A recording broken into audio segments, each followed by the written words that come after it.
আমি বিভিন্ন ধর্মের একজন ছাত্র হিসেবে বলছি, তিনার নাম শুধু কোরআনের মধ্যে আছে এমনটা নয়, হাদিসের মধ্যে আছে এমনটা নয়, তিনার নাম অনেক ধর্মগ্রন্থের মধ্যে আছে উল্লেখিত, গীতার মধ্যে বর্ণিত আছে। হোতারমিন্দ্র হোতারমিন্দ্র মহাসুরেন্দ্র আল্লে জ্যেষ্ঠন শ্রেষ্ঠন পরমন ব্রহ্মণ আল্লে আল্লাম আল্লাহ রসুল মোহাম্মদন বরক্য বরস্য আল্লে আল্লাম।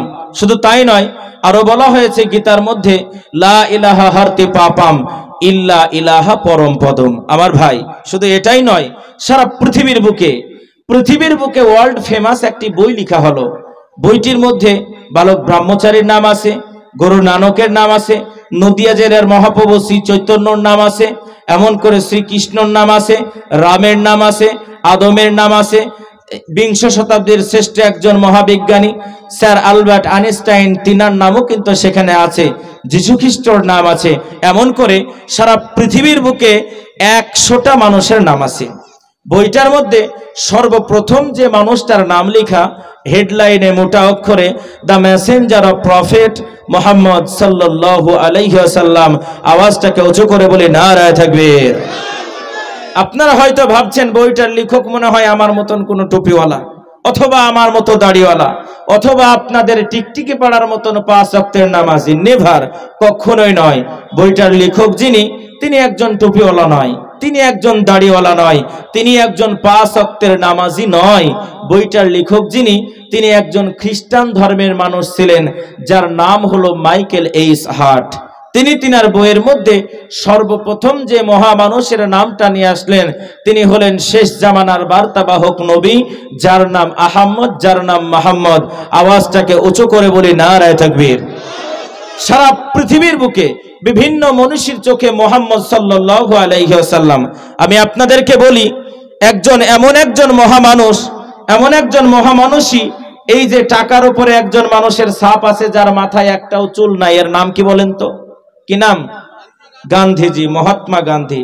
এত বড় ধরনের একজন মানুষ, যিনি ভারতবর্ষের বুকে বিকল্প দ্বিতীয় আর একটা মানুষ নাই। তো এই মানুষটি একটি কথা বললেন, পৃথিবীর প্রান্তে আরবের উত্তপ্ত মরুভূমির বুকে একজন মহামানবের জন্ম হলো। গীতার মধ্যে বলা হয়েছে সম্ভল, সম্ভল মানে শুক্লপক্ষ। শুধু তাই নয়, যার বাবার নাম হবে বিশুযশা। বিশুযশা কথাটাকে অ্যানালাইসিস করলাম, বিভিন্ন ধর্মগ্রন্থ পড়লাম, সেখানে দেখতে পেলাম বিশুযশার আরবি হচ্ছে আব্দুল্লাহ, আর এর বাংলা হচ্ছে মালিকের দাস। বিশুযশা সংস্কৃত একটি ভাষা, যার বাংলা আবিধানিক অর্থ হচ্ছে মালিকের গোলাম বা মালিকের দাস। কাজেই তার পিতার নাম হবে আব্দুল্লাহ। জোরে বলুন সুবহানাল্লাহ। তার মায়ের নাম কি হবে?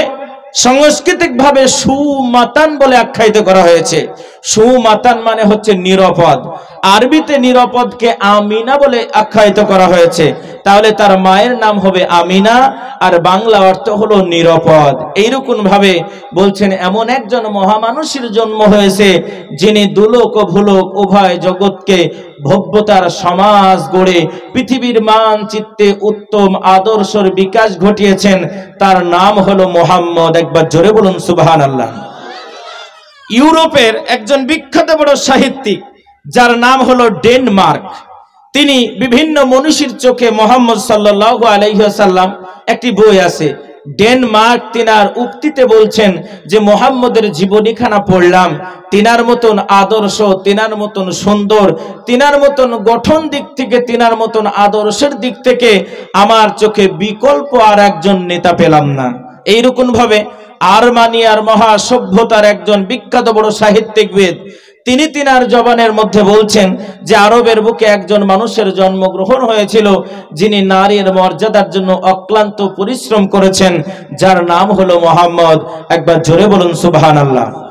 আজকে সারা পৃথিবীর প্রান্তে সেই নবীকে নিয়ে ব্যঙ্গাত্ব করা হচ্ছে।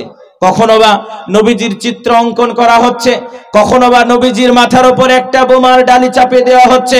এমন করে বলা হচ্ছে যে এই ফটোটা যার, তিনি একজন সন্ত্রাসবাদী, তিনার মধ্যে ভব্যতা নাই, আদর্শ নাই। অথচ কোরআন স্পষ্ট রূপে জানিয়ে দেয়, Islam never support of terrorism, Islam complete course of life. কোরআন জানায় পৃথিবীর বুকে ইসলাম হলো একমাত্র শান্তির ধর্ম। ইসলাম অশান্তি অভব্যতাকে কোনো রকমের প্রশ্রয় দেয় না। ইসলাম হলো একটি পূর্ণাঙ্গ জীবন ব্যবস্থার নাম। একবার জোরে বলুন আলহামদুলিল্লাহ। আমার ভাইরা, শুনলে আপনি অবাক হয়ে যাবেন।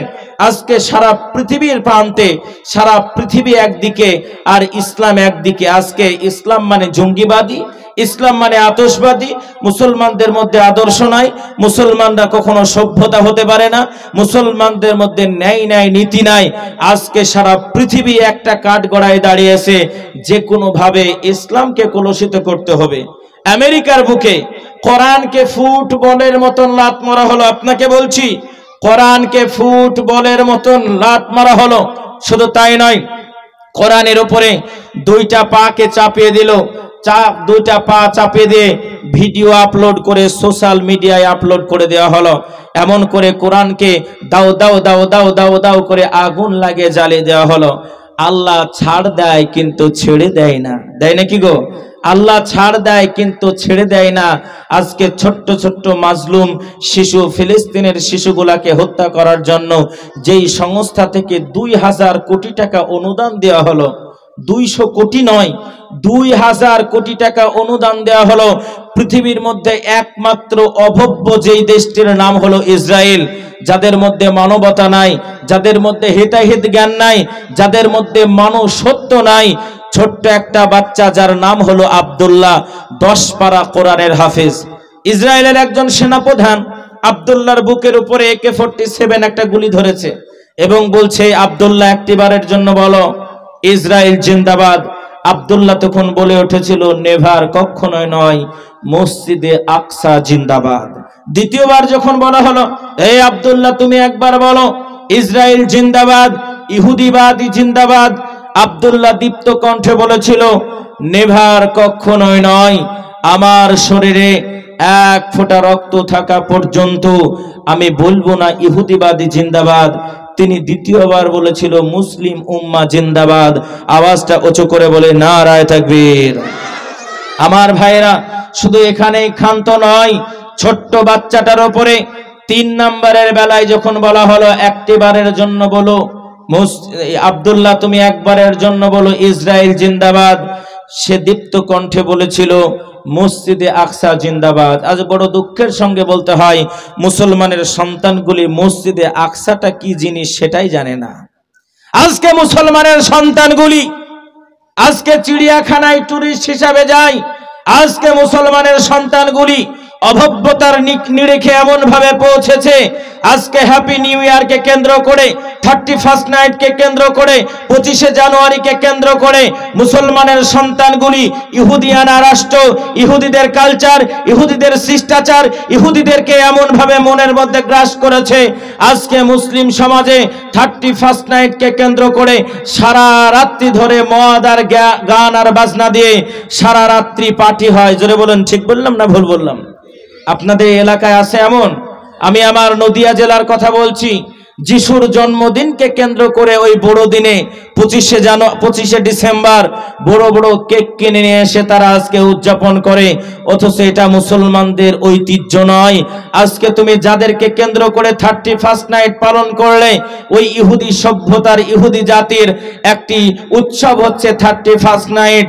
তারা সারা রাত্রি এই দিনটাকে বারবার জপ করে, আর এই দিনটার জন্য তারা 1টা বছর অপেক্ষা করে। ছোট্ট বাচ্চা আব্দুল্লাহর উপরে যখন ঢাই ঢাই করে গুলি মেরে দেওয়া হলো, 1টা নয় 2টা নয়, 36টা গুলি আব্দুল্লাহর বুকের ভিতরের মধ্যে ঢুকে গেল। আজকে মুসলমানের সন্তানগুলি মসজিদে আকসা কি জিনিস তারা জানে না। আল্লাহ নবীজি বললেন, বুখারীর 2য় খণ্ড, বুখারী শরীফের 2য় খণ্ড 5335 আগে পরের হাদিস, আল্লাহ নবীজি বললেন 3টি জায়গায় তোমরা নেকির উদ্দেশ্য যাবে। নাম্বার 1, যদি তোমরা মসজিদে হারামের চত্বরে যাও বা মসজিদে কাবা বাইতুল্লাহর নিকটবর্তী স্থানে নামাজ পড়ো, 1 রাকাত নামাজ পড়লে তোমাদের আমল নামাতে 1 লক্ষ রাকাত নামাজের নেকি হবে। জোরে বলুন একবার, আর একটু জোরে। নবীজি বললেন 2 নাম্বার, যদি তোমরা মসজিদে নববীতে নামাজ পড়ো, 1 রাকাত নামাজ পড়লে তোমার আমল নামাতে 50,000 রাকাত নামাজের নেকি হবে।